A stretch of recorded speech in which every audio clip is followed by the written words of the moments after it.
नमस्कार, मैं हूं मृगेंद्र पांडे और आप देख रहे हैं विस्तार न्यूज। आज एक ऐसे मुद्दे पर बात करेंगे जिसकी चर्चा छत्तीसगढ़ से लेकर दिल्ली तक थी। पूर्व मुख्यमंत्री भूपेश बघेल ने सुप्रीम कोर्ट में एक याचिका लगाई थी जिसमें उन्होंने कुछ राहत मांगी थी सुप्रीम कोर्ट से। इसके साथ ही ईडी के एक मामले में उनके बेटे चैतन्य बघेल की भी सुनवाई थी, वो रायपुर कोर्ट में थी। इन सब विषयों को लेकर आखिर कोर्ट ने क्या फैसला दिया, भूपेश बघेल को क्यों राहत नहीं मिली, चैतन्य बघेल अगले 14 दिन क्या करेंगे, इन सब विषयों पर आज बात करेंगे, विस्तार से बात करेंगे। हमारे साथ भाजपा का पक्ष रखने के लिए मुकेश शर्मा जी नमस्कार हैं, जी, नमस्कार। कांग्रेस का पक्ष रखेंगे अभिमन्यु मिश्रा जी, और हमारे साथ पत्रकार साथी खोमन साहू जुड़े हैं जो पूरा बताएंगे कि कोर्ट में आखिर क्या हुआ। शुरुआत अभिमन्यु मिश्रा जी से करूंगा। अभिमन्यु जी, आज जो है कोर्ट ने, सुप्रीम कोर्ट ने बहुत बड़ी राहत की उम्मीद लेकर सुप्रीम कोर्ट में भूपेश बघेल गए थे, उनको राहत नहीं दी है। किस तरीके से देखते हैं आप इसको?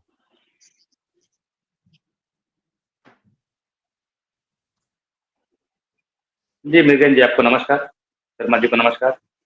साहू जी को नमस्कार और आपके सारे व्यूअर्स को नमस्कार। देखिए, जिस प्रकार का चल रहा है, हम न्यायपालिका का दरवाजा खटखटाए हैं और जो भी न्यायालयीन प्रक्रिया होगी आगे जिस प्रकार की भी होगी, बिल्कुल हमें उम्मीद थी कि राहत की इसमें शायद सुप्रीम कोर्ट से मिल सकती थी, लेकिन नहीं मिली है। ठीक है, जिस प्रकार से भी न्यायालय का डिसीजन होगा उस प्रकार से आगे चला जाएगा। बाकी जिस प्रकार की गिरफ्तारी की गई है वो तो पूर्णतः जो है किसी से प्रेरित गिरफ्तारी है उनकी, और आगे भी जो जिस प्रकार से भी न्यायालय का आदेश होगा उस प्रकार से हम उसको बिल्कुल कोऑपरेट भी करेंगे, और जहां जहां जितने दिन की रिमांड तो दे ही रहे हैं तो जितना पूछ सकते हैं पूछें, उसमें कोई समस्या नहीं है। क्योंकि जहां तक हम देख रहे हैं लगातार विपक्षी नेताओं को और विपक्षी नेताओं के कुछ न कुछ परिजनों को परेशान करने का काम जो लगातार किया जा रहा है, उसी कड़ी में ये सारा कुछ हुआ है। तो लड़ाई तो जारी रहेगी, चाहे पहले से भी लड़ाई चल ही रही है, ठीक है तो मुकेश आगे भी शर्मा जरूर जी। जारी रहेगी। हम अपने मुकेश शर्मा जी, अपना पक्ष जो है वो कांग्रेस कोर्ट में कह रही, रखेंगे जरूर जी। जी मुकेश शर्मा जी, कांग्रेस कह रही है लड़ाई जारी रहेगी, लेकिन सुप्रीम कोर्ट ने कहा है कि जो आपने अग्रिम याचिका लगाई थी उस पर पहले आपको हाई कोर्ट जाना चाहिए। क्या प्रोसेस भूल गए हैं या कांग्रेस सारे मामलों को राज्य में न प्ले करके सुप्रीम कोर्ट तक ले जाना चाह रही है? देखिए, निश्चित रूप से ये तो न्यायालयीन प्रक्रिया है और इस प्रक्रिया के अंदर में यदि सुप्रीम कोर्ट द्वारा ये कहा जाता है कि पहले इसको हाई कोर्ट में रखना चाहिए, तो निश्चित रूप से उनके एडवोकेट हैं, उनको भी इस चीज़ की जानकारी होगी। तो हो सकता है हड़बड़ी में वो गए हों और उनको लगा हो सुप्रीम कोर्ट से शायद राहत मिल जाए, किंतु ऐसा हुआ नहीं है। और लगातार इसके पहले भी अभी कांग्रेस के प्रवक्ता भाई बोल रहे थे गिरफ्तारी हुई, अभी भूपेश बघेल जी की गिरफ्तारी नहीं हुई है, उनके बेटे की जरूर गिरफ्तारी हुई है। और चूंकि वो राजनीतिक दल से नहीं है, मुझे नहीं लगता कि वो कांग्रेस पार्टी के कोई पदाधिकारी हैं, इसलिए उनसे कैसी राजनीतिक लड़ाई, भारतीय जनता पार्टी से या किसी से भी कोई राजनीतिक लड़ाई नहीं। और ये पूरा प्रक्रिया जो है ये संवैधानिक संस्था और न्यायालय के बीच का मामला है। तो जो भी संवैधानिक संस्थाएं हैं उनको यही कहीं कोई गड़बड़ी मिलती है, कहीं कोई गड़बड़ी हाथ लगता है, तो ऐसे में वो कार्रवाई करते हैं और ठीक है। कार्रवाई करके न्यायालय की प्रक्रिया शुरू होती है। तो कांग्रेस पार्टी के लोगों को और बघेल जी के परिवार को भी कहीं न कहीं संवैधानिक संस्थाओं को प्रति सम्मान करना चाहिए उनको, और विश्वास रखना चाहिए। यदि गलत नहीं होंगे तो कोई बात नहीं है, और सही यदि बात है, सही है तो संवैधानिक सजा सभी संस्थाओं को पर मिलेगी। विश्वास रखना चाहिए। आज जो याचिका लगाई थी भूपेश बघेल ने, उन्होंने ईडी के पावर को लेकर लगाई थी और जो गिरफ्तारी की बातें आ रही है उसको लेकर ही लगाई थी। हालांकि हाई कोर्ट ने, सुप्रीम कोर्ट ने हाई कोर्ट में पूरा मामला भेजा है। खोमन, आपसे समझना चाहूंगा कि इस पर पॉलिटिक्स भी हो रही है, अरुण साहू जी का बयान आया, तमाम चीजें आई, अब छत्तीसगढ़ में क्या पॉलिटिकल माहौल है याचिका, क्योंकि अब उनको हाई कोर्ट में वापस आना है। खुमन।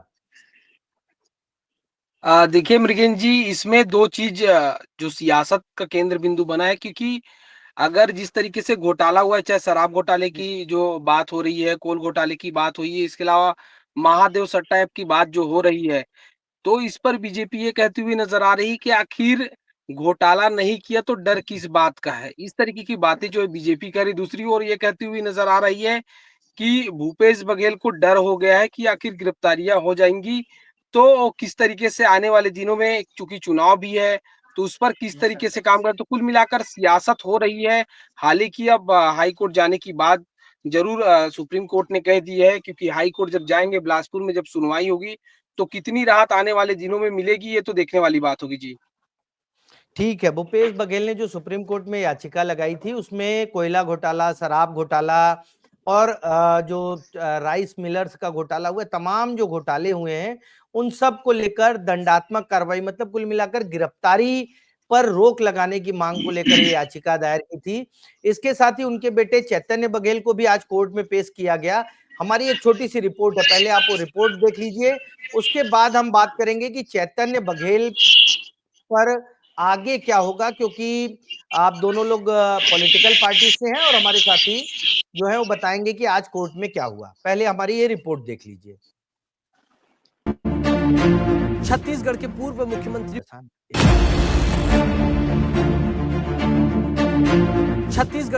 मुख्यमंत्री भूपेश बघेल के बेटे चैतन्य बघेल का इस साल का रक्षाबंधन जेल में ही मनने वाला है। ये रक्षाबंधन उनके लिए खुशियां लेकर नहीं आया।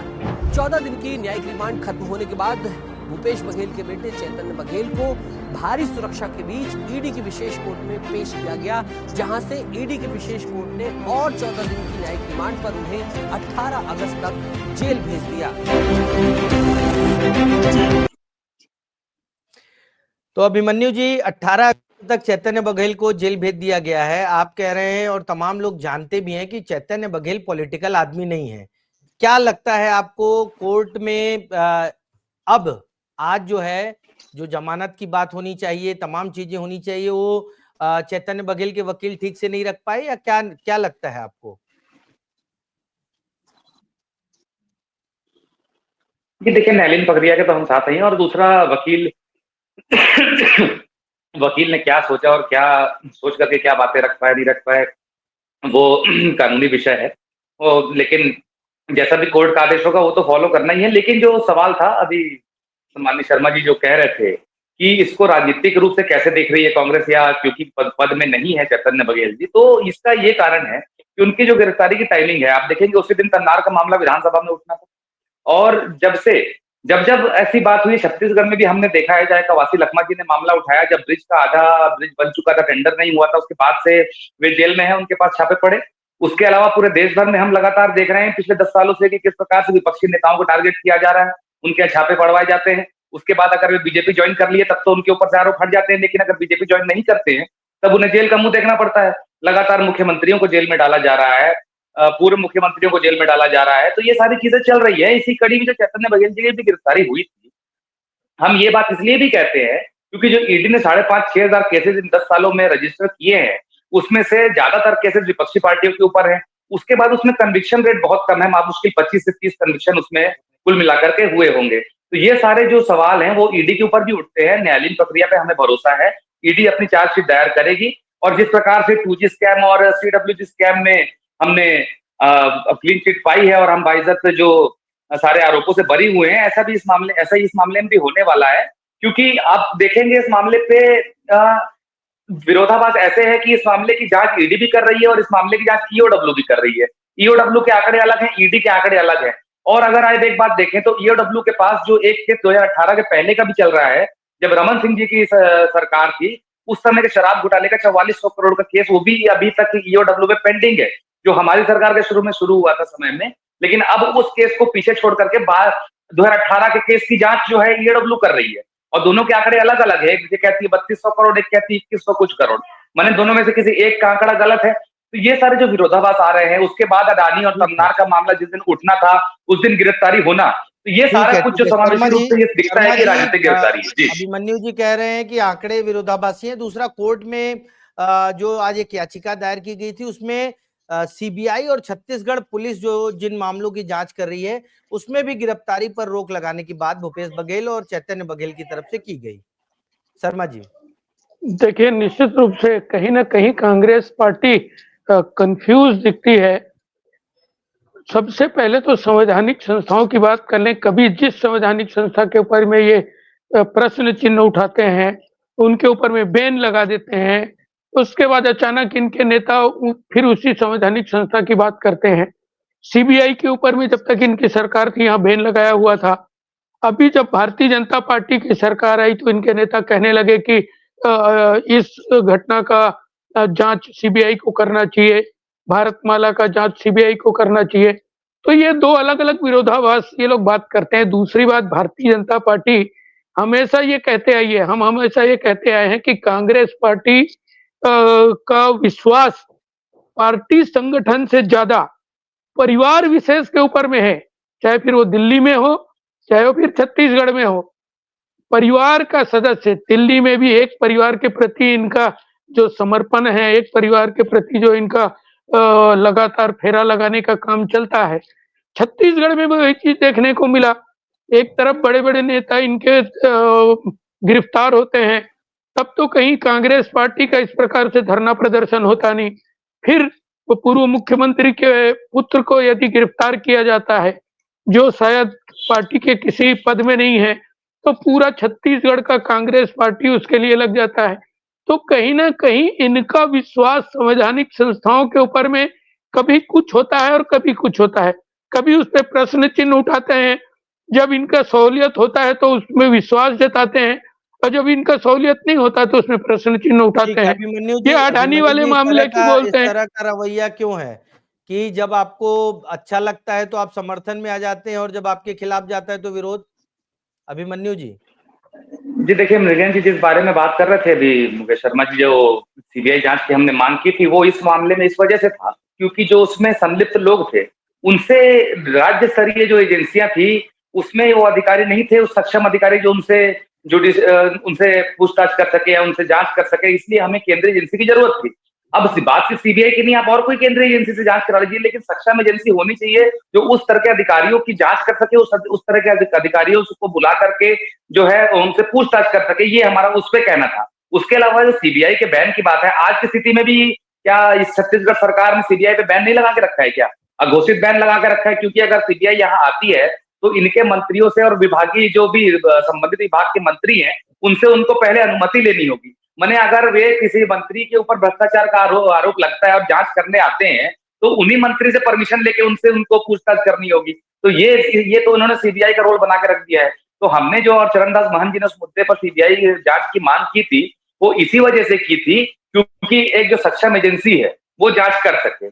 उसके अलावा जो अभी कह रहे थे कि और भी जो उन्होंने आरोप लगाया कि चैतन्य बघेल जी के लिए कांग्रेस खड़ी हो गई, तो बात वो यहाँ पे चैतन्य बघेल जी की बात इसलिए है क्योंकि चैतन्य बघेल जी को गिरफ्तार इसलिए किया गया क्योंकि वो भूपेश बघेल जी के सुपुत्र हैं, और हम न्यायालयीन लड़ाई तो लड़ने को तैयार हैं। जो बोल रहे थे कि केंद्रीय एजेंसियों पे हमें भरोसा नहीं है, तो केंद्रीय एजेंसियों पे ना भरोसा करने का कारण है क्योंकि वो आंकड़े अभी मैंने थोड़ी देर पहले आपको बताए। अगर कोई एजेंसी 5,500-6 हजार केसेस जो उसमें रजिस्टर करती है, उसमें से 25-30 में कन्विक्शन हो पाता है, तो ये आंकड़े तो बिल्कुल सवाल खड़े करेंगे। इसमें कोई भी सवाल खड़े करेगा। हमारे कांग्रेस विश्वास की पार्टी बात सवाल खड़े कर रही है। भूपेश बघेल ने भी सवाल खड़े किए, तभी कोर्ट गए थे, सुप्रीम कोर्ट। खोमन, आपके पास आऊंगा। क्या लगता है आने वाले समय में जो है कांग्रेस पार्टी कुछ इस पर करेगी? नेटवर्क इशू है, खोमन हमसे जुड़ नहीं पा रहे हैं। मुकेश जी, आपके पास आऊंगा। आपने कहा कि कांग्रेस पार्टी एक परिवार के पीछे खड़ी, चाहे सेंट्रल में हो या स्टेट में, लेकिन ये जो घोटाले हैं, घोटालों में डायरेक्ट आपको लगता है कि जो जांच एजेंसी है उसको डायरेक्ट इन्वॉल्वमेंट लगा होगा चैतन्य बघेल का और उसके बाद उनकी गिरफ्तारी हुई है? देखिए, निश्चित रूप से ईडी यदि किसी को गिरफ्तार करती है तो उसके पीछे तथ्य रखती है, और तमाम दस्तावेज उन्होंने एकत्र किए हैं और उसके लिए समय भी लगाया उन्होंने। दस्तावेज एकत्र करने के लिए तमाम तथ्य एकत्र करने के बाद ही किसी की भी गिरफ्तारी हो सकती है, क्योंकि उनको भी आगे जवाब देना पड़ता है। वो ऐसा नहीं है कि स्वयं गिरफ्तार कर लिया उसके बाद यदि उनके पास तथ्य नहीं है तो उनको छोड़ना पड़े। ऐसी स्थिति में उनके पास में तमाम दस्तावेज होते हैं, उसके आधार पे गिरफ्तारियां होती है। अब कौन-सी संस्था सक्षम है, कौन-सी संस्था सक्षम नहीं है, ये संस्था को कांग्रेस पार्टी से सर्टिफिकेट लेने की ज़रूरत नहीं है। संस्थाएँ कहीं न कहीं उनका अपना काम है, उनका अपना दायरा है, उसके अंदर में रख के और कानून के हिसाब से, संविधान के हिसाब से वो काम करती है। तो ऐसे संवैधानिक संस्थाओं के ऊपर में बार-बार प्रश्न चिन्ह उठाना और अपने को दोष मुक्त करने का कोशिश करना, तो ये कानूनी प्रक्रिया है। इस प्रक्रिया के अंदर से होके गुजरना पड़ेगा। यदि कोई अनियमितता हुई है, तो उसकी जाँच तो एजेंसी करेगी ठीक है और मुकेश वही जी, एक जाँच और चल रहा सवाल है। करूंगा। मुकेश जी आपसे एक और सवाल करूंगा। आज जो कोर्ट में हुआ, कोर्ट में जो भूपेश बघेल की तरफ से वकील थे कपिल सिब्बल, उन्होंने तर्क दिया सुप्रीम कोर्ट में कि ईडी के पास असीमित शक्ति है और वो पूरक आरोप पत्र दाखिल करने के बाद भी अतिरिक्त लोगों को, मतलब कुल मिला के किसी को भी आरोपी बना सकती है और उसे गिरफ्तार कर सकती है। क्या लगता है आपको कि भूपेश बघेल की इस पूरे मामले में अब जो है कड़ियां गिरफ्तारी की तरफ जोड़ रही हैं? देखिए, कहीं न कहीं सुप्रीम कोर्ट के पास में ईडी को लेके इसके भी पहले बहुत सारी ऐसी घटनाएँ, ऐसे केस गए हैं और ईडी ने अलग-अलग केसों पे अपना व्यू दिया है और आज यदि उनके वकील वहाँ पे गए हैं और उनको ऐसा लगा है कि ये केस हाई कोर्ट के स्तर का है, तो उन्होंने निर्देशित किया है कि इसको हाई कोर्ट को, और सुप्रीम कोर्ट ने हाई कोर्ट को भी निर्देशित किया है कि जल्द से जल्द इसमें सुनवाई होनी चाहिए। तो यदि कोई दिक्कत नहीं है, कोई अपराध यदि हुआ नहीं है, कोई अनियमितता नहीं किए हैं, तो घबराने की आवश्यकता नहीं है। वो हाई कोर्ट से भी उनको ज़मानत मिल जाएगा। तो जो सुप्रीम कोर्ट ने यही बात आज कहा है। ठीक है, अभिमन्यु जी आपके पास आऊंगा। एक और 3 याचिका दायर की थी भूपेश बघेल ने। तीसरी याचिका पर जो है 6 अगस्त को सुनवाई होगी और वो याचिका भी ईडी के पावर को लेकर है, ईडी को जो शक्तियां मिली हैं उसको लेकर है। क्या लगता है सुप्रीम कोर्ट उस मामले में कुछ राहत देता नजर आएगा? जी देखिए, न्यायालयीन प्रक्रिया है, सुप्रीम कोर्ट की जैसा भी आदेश होगा बिल्कुल हम उसको मानेंगे, उसमें मैं अब क्या ही टिप्पणी करूँ, या उम्मीद तो हमें यही रहती है कि हमारे पक्ष में फैसला आएगा, लेकिन ज़रूरी नहीं कि हर बार हमारे पक्ष में फैसला आए। लेकिन अभी शर्मा जी ने कुछ-कुछ बातें जो कही, मैं उनका थोड़ा जवाब देना चाहूँगा। जैसा कि उन्होंने कहा कि कार्यप्रणाली पर भरोसा नहीं है, तो ईडी की कार्यप्रणाली पर भरोसा क्यों नहीं है, मैंने पहले भी कहा, जो केसेस का उनका रेशियो है कन्विक्शन रेट का। उसके अलावा एक ये प्रश्न भी मैं शर्मा जी से करना चाहूँगा कि जैसे जिन नेताओं के ऊपर आरोप लगते हैं, हिमंता बिश्व शर्मा हैं, उसके अलावा अजीत पवार हैं, इनके ऊपर हज़ारों करोड़ घोटालों का आरोप लगा। लेकिन जैसे ही ये बीजेपी जॉइन की इन्होंने, वापस ले लिया, ईडी ने सारे आरोप इनके ऊपर से वापस ले लिया, अपनी चार्जशीट वापस ले लिया, ऐसा क्यों हुआ? उसके बाद अभी बॉम्बे हाई कोर्ट ने ईडी को फटकार लगाते हुए लगभग 9-10 करोड़ की संपत्ति जो किसी की इन्होंने कुर्क करके रखी थी, उसको वापस रिलीज करने के आदेश जारी किए। तो ये स्थिति आज ईडी की क्यों बन रही है देश के अंदर में? ये पहला। और उसके अलावा जो कह रहे थे कि हम तय करने वाले नहीं होते कि कौन सी एजेंसी जांच करेगी या कौन सी एजेंसी सक्षम है, तो बिल्कुल सच्चाई है कि हम उसको तय करने वाले कोई नहीं होते हैं। लेकिन नेता प्रतिपक्ष जी का कहने का मतलब ये था कि जैसे कि ईओडब्ल्यू का जो प्रमुख है, उसी के बराबर का कोई अधिकारी अगर उस घोटाले में शामिल है, तो वो ऑफिसर उसकी जांच और कैसे कर पाएगा निष्पक्ष रूप से? इसीलिए एक केंद्रीय एजेंसी की जरूरत थी उस मामले को जांच करने के लिए, तो हमारा ये कहना था। तो बाकी सारी चीजें वही, अभी भी वही है। ये सारी चीजों में, ये जल जंगल जमीन की लड़ाई में चैतन्य बघेल जी की गिरफ्तारी केवल एक कड़ी मात्र है, और ये लड़ाई जो है वो अभी लगातार जारी है। चाहे तमनार की कटाई हो तो भी हम उसके खिलाफ खड़े हुए हैं, उसमें भी हमें लगातार विरोध का सामना करना पड़ा और बॉयकॉट का सामना करना पड़ा। अब उसके उसी कड़ी में गिरफ्तारी भी हुई है, और आगे भी जिस भी प्रकार के हमारे सामने जो इस प्रकार का अब जो रवैया अपनाया जा रहा है भारतीय जनता पार्टी के द्वारा, पूरा अंग्रेजों वाला रवैया आज इनका हो चुका है। विपक्षियों को जेल में डालने से लेकर के उनको प्रताड़ित करने के से लेकर के हर एक हथकंडा जो भारतीय जनता पार्टी केंद्रीय एजेंसियों के माध्यम से अपना रही है, तो हमारी लड़ाई जारी रहेगी। ये कड़ी मात्र है, कोर्ट के माध्यम से भी हम लड़ाई जारी रहेगी हमारी, जारी रहेगी। और कितना भी ये लोग डराना चाहे, हम डरने वाले नहीं। अभी एक और जानकारी दे देता हूं आपको। अभी जो तमरार इलाके में कोल ब्लॉक आवंटन कर दिया गया, जिसका विरोध आप लोग कर रहे थे। मुकेश जी आपके पास आऊंगा। ये कांग्रेस के नेता, कांग्रेस की पूरी पार्टी और तमाम लोग बार बार ये कहते हैं कि घोटाले पर कार्रवाई की जगह जो हम जनता के मुद्दे उठा रहे हैं उस पर उसको दबाने के लिए कार्रवाई हो रही है। उसको आप और आपकी पार्टी किस तरीके से देखती है? क्या जो जनता के मुद्दे हैं उसको दबाने के लिए इस तरह की कार्रवाई हो रही है? देखिए, कहीं न कहीं कांग्रेस पार्टी ध्यान भटकाने का प्रयास करती है, गुमराह करने का प्रयास करती है। ये जिस कटाई की बात कर रहे हैं तमनाथ, वो कोल ब्लॉक का आवंटन की प्रक्रिया कब शुरू हुई थी, किसने किया था, ये उस पे जाएंगे तो कहीं ना कहीं कांग्रेस पार्टी के सरकार के टाइम में, और उस टाइम में भी लगभग 8,000 पेड़ उस क्षेत्र में काटे गए थे। तो जब इनको ऐसा लगता है कि फंस रहे हैं, तो ऐसे में आड़ लेने का प्रयास, फिर अडानी का नाम लेंगे, फिर किसी कंपनी का नाम लेंगे, तो इनको अपना दोष छुपाने के लिए इस प्रकार के आड़ लेने की आवश्यकता पड़ती है। वास्तविकता ये है कि उस कोल ब्लॉक का आवंटन वो भी राजस्थान प्रदेश को कोल देने के लिए वहां के इलेक्ट्रिसिटी बोर्ड से इनका कहीं ना कहीं एग्रीमेंट हुआ था, और उस एग्रीमेंट के तहत इस कोल ब्लॉक को खोलने का प्रयास किया गया और शुरू किया गया। तब इनके मुख्यमंत्री का बयान था कि यदि आपको बिजली चाहिए तो कोल निकालना पड़ेगा, ये उनका बयान था। अब ये उसी पे आ रहे हैं कि वो कोल ब्लॉक क्यों खुल गया, तो कहीं ना कहीं ये ध्यान भटकाने का प्रयास है, इसके अलावा और कुछ नहीं है। ठीक है, ठीक है। अभिमन्यु जी, एक फाइनल कमेंट लूंगा। आज कोर्ट ने कहा कि आप सुप्रीम कोर्ट नहीं, हाई कोर्ट जाइए। क्या लगता है आगे क्या प्रक्रिया रहेगी, और क्या कुछ राहत हाई कोर्ट से मिल सकती है आप लोगों को?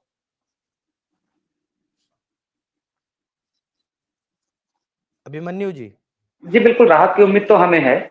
और दूसरा जो अभी शर्मा जी कह रहे थे, जी, जी, बिल्कुल हमें राहत की उम्मीद है। हम न्यायालयीन प्रक्रिया का जो है पालन कर रहे हैं, और मैंने फिर कहा कि हम इस भी न्यायालयीन लड़ाई लड़ेंगे। और उसके बाद अभी जो शर्मा जी कह रहे थे, तो मेरे जहाँ जानकारी के हिसाब से रायगढ़ में कमनार का जो पहली बार ब्लॉक आवंटन हुआ था, वो हिंडाल्को को हुआ था सन दो, मेरे ख्याल उस समय रमन सिंह जी की सरकार थी। उसके बाद जो अनुबंध राजस्थान की बात कर रहे हैं, वो था यहाँ का क्या कहते हैं, हसदेव जंगल का। उसके बाद जब मैं हसदेव जनता का विरोध हुआ, तब हमने लेटर भी लिखा था हमारे तत्कालीन मुख्यमंत्री। जी, जी, जी, जी।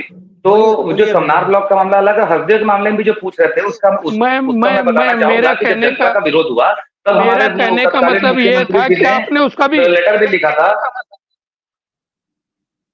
आपने हसदेव को लेकर भी यही कहा शर्मा जी कि हमें जब हसदेव को लेकर भी आपने यही कहा था, हमें जब जनता की मांग मिली, जब जनता ने विरोध किया, तब हमने उसको रोकने का लेटर लिखा केंद्र सरकार को। लेकिन यहाँ भी आज समनार का मामला देखें, चाहे हसदेव का मामला देखें, वहां के लोकल्स जो हैं वो इस मामले के खिलाफ हैं, और हम वहां के लोगों की आवाज बन रहे हैं, उनका साथ दे रहे हैं, उनके साथ खड़े होने का काम कर रहे हैं। लेकिन यहाँ भारतीय जनता पार्टी कांग्रेस को नकार नहीं रही है, वहां के लोगों को भी नकार रही है, जो उस पेड़ कटाई के खिलाफ है, उनके भी खिलाफ है। तो वही मैंने कहा कि उसके बाद हमने लेटर लिखा था, अपने सरकार के रहते में हमने कटाई रुकवाने के लिए भी लेटर लिखा था। तो लेकिन भारतीय जनता पार्टी ने इस ओर कोई मेरे ख्याल से कदम अभी तक 1.5 साल में उठाया नहीं है, या केंद्र सरकार के बारे में इस प्रकार की बात नहीं रखी है कि वहां के लोगों का विरोध है। तो अगर वहां के लोगों का, क्षेत्रीय लोगों का विरोध हो रहा है, तो हमारा ये मानना है कि भारतीय जनता पार्टी को केंद्र को ये बात रखनी चाहिए, वहां के लोगों की बात रखनी चाहिए कि वहां वे कटाई के खिलाफ है, चाहे वो समनार की बात हो, चाहे वो हसदेव की बात हो। हमारा ये कहना है। तो भारतीय जनता पार्टी यहाँ पे अपने केंद्रीय नेतृत्व के सामने बोलने के सक्षम नहीं है, बात ये है निगेन। ठीक है, ठीक है। मुकेश जी, एक फाइनल कमेंट लूंगा आपका। पूरे घटनाक्रम को आप किस तरीके से देखते हैं, और आने वाले दिनों में, क्योंकि अब मामला हाई कोर्ट में आएगा, और हाई कोर्ट क्या निर्णय लेता है वो तो हाई कोर्ट पर निर्भर करता है, वहां वकील क्या दलील देते हैं उस पर निर्भर करता है। लेकिन आने वाले दिनों में आप क्या देखते हैं, पॉलिटिक्स किस तरीके से होगी? देखिए मृगेंद्र जी, राजनीतिक विषय नहीं है।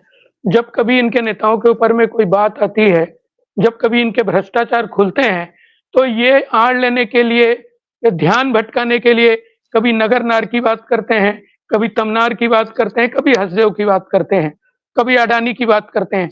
ये ध्यान भटकाने का प्रयास करते हैं, लेकिन वास्तविकता ये है, जनता ने यदि आपके ऊपर में केस लगा है, तब आप ये बात कर रहे हैं। वहां के आदिवासियों पर डंडा किसने बरसाया? वहां के आदिवासी जो पेड़ कटाई का विरोध कर रहे थे, उन पर डंडा किसने बरसाया? आपने कहा था, आप बताइए मुझे, शपथ ग्रहण नहीं हुआ था, विधानसभा में ये विषय आ रहा था, ऐसा किसके कहने पे हुआ? विधानसभा में ये विषय आने वाला था, इसलिए हुआ। अरे भाई, यदि गिरफ्तारी हुई है तो उनकी प्रक्रिया, उसके प्रक्रिया का अंग है। आप कहते हैं विधानसभा के अंदर में तमनार का विषय आने वाला था, ये वो उससे जुड़ा हुआ विषय है ही नहीं है। तो कहीं ना कहीं जब आपके भ्रष्टाचार लगातार खुलते जा रहे हैं, तो आप इस प्रकार की बात कर रहे हैं। उसके पहले तो इस प्रकार का बात करते नहीं थे। आरोप है, आरोप जिस दिन कहीं ना सिद्ध हो कहीं जाए उस दिन फिर बिल्कुल उस आरोप, दिन रहेगा ना, अभी तो बिल्कुल केवल निश्चित आरोप है। रूप से। हाँ, तो बिल्कुल आप उसके ऊपर भी विश्वास रखिए, संस्थाओं के ऊपर भी विश्वास बिल्कुल करिए, न्यायालयीन संस्थाओं के ऊपर प्रक्रिया के विश्वास ऊपर नहीं है, भी न्यायालय पर विश्वास करिए, न्यायालयीन प्रक्रिया के ऊपर भी विश्वास करिए। और इस प्रकार का अनावश्यक तथ्यहीन बात करने की कोई आवश्यकता नहीं है, लोगों को भटकाने की कोई आवश्यकता नहीं तथ्य के है। साथ, पूरे तथ्यों के ठीक है, साथ, पूरे बिल्कुल निश्चित रूप आंकड़ों से। के साथ मैंने बात रखी। ठीक है, ठीक है। आप दोनों ने पूरे तथ्यों और आंकड़ों के साथ बात रखी।